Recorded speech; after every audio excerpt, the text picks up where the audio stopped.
जय जगन्नाथ की। भगवान शिव और माँ पार्वती मिलनर पर्व हेउची शीतल षष्ठी। शीतल षष्ठी हिंदू मानकर एक वैदिक रीति जहाँ प्राचीन कालर ओडिशार कोण अनुकोण पालित होई आसुछि। एही पर्व हेउची भगवान शिव शंकर और माँ पार्वती दिव्य विवाहर एक सप्ताहव्यापी उत्सव। हिंदू पंजिका अनुଯାयी एही पर्व ज्येष्ठ मास शुक्ल पक्ष षष्ठी तिथि पालित होता है। ओडिशार संबलपुर जिले में शीतल षष्ठी महासमारोह पालन कर जहाँकि विश्व प्रसिद्ध अटे। शीतल षष्ठी यात्रा दर्शन करने निमित्त समग्र विश्वर कोण अनुकोण शह शह पर्यटक ओडिशा भ्रमण में आसती। तेबे एही शीतल षष्ठी यात्रा पछरे थिबा रोचक तथ्यटी हेला शिव पुराण में वर्णित तथ्य अनुसार माँ पार्वती शिव शंकर को निजर पति रूप में प्राप्त करने कठोर तपस्या कले। माँ को कठोर तपरे भगवान शिव प्रसन्न होई माँ को मनोकामना पूर्ण कले। अन्य पक्षरे तारकासुर नामक एक शक्तिशाली दैत्य ठारू देवता मानक सह समग्र संसार को रक्षा करने निमित्त भगवान शिव शंकर माँ पार्वती को विवाह करने अत्यंत आवश्यक थिला। कारण सही दैत्य केवल शिव शंकर पुत्र कार्तिकेय हस्तरू ही मृत्यु वरण करिपरिब।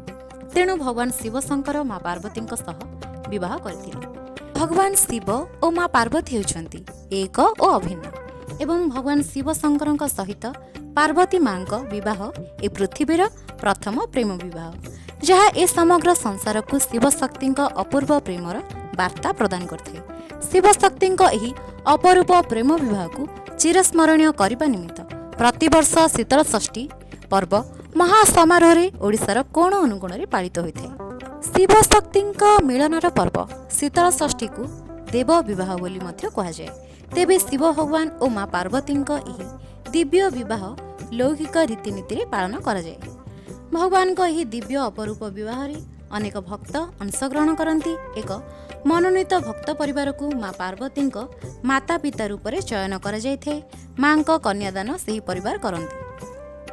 शिव शंकर सहित विभिन्न देवादेवी सुंदर भाव सज्जित होई मंदिर विभिन्न लोकनृत्य और संगीतर ताली ताली विवाह शोभायात्रार शुभारंभ करती और देवी परिवार प्रभु को स्वागत करनियंती एवं महासमारोह भगवान शिव शंकर सहित माँ पार्वती अलौकिक विवाह संपन्न होता है और ता परदिन भगवान शिव और माँ पार्वती सहित यही शोभायात्रा मंदिर को प्रत्यावर्तन करिथाय।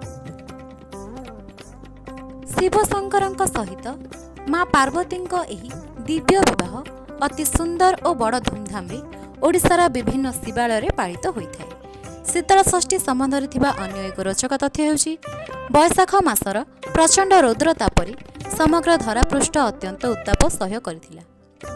तेबे एही उत्ताप को दूरे शीतलता प्रदान करिथाय शीतल षष्ठी। शीतल षष्ठी हेउछि मौसुमी आरंभर आद्य पर्व और मौसुमीर प्रतीक। कृषक माने अत्यंत आनंदता सहित भगवानकर एही शीतल षष्ठी पर्व पालन करती जहाँ सेमानंकु नुआ उत्साह और आकांक्षा प्रदान करथे। शिव शक्तिंकर मिलनर पर्व शीतल षष्ठी सदा सर्वदा भक्तों भगवान सहित बांधि रखिथाए और भक्त भगवान संपर्क को सुदृढ़ करिथाए। तेबे आमर एही भिडियोटी आपण मानकु किपरि लागिला कमेंट बॉक्स रे निश्चय जणातु। जदि भिडियोटी भल लागे भिडियो को लाइक कमेंट शेयर करी आम चैनल को सब्सक्राइब करी पाखरे बेल आइकन को निश्चय क्लिक करंतु जहाँ द्वारा आमर नुआ भिडियो नोटिफिकेशन आपण माने सर्वप्रथमे पाई परिबे। ओ भिडियो को शेष पर्यंत देखिथिबारु आपण मानकु बहुत बहुत धन्यवाद।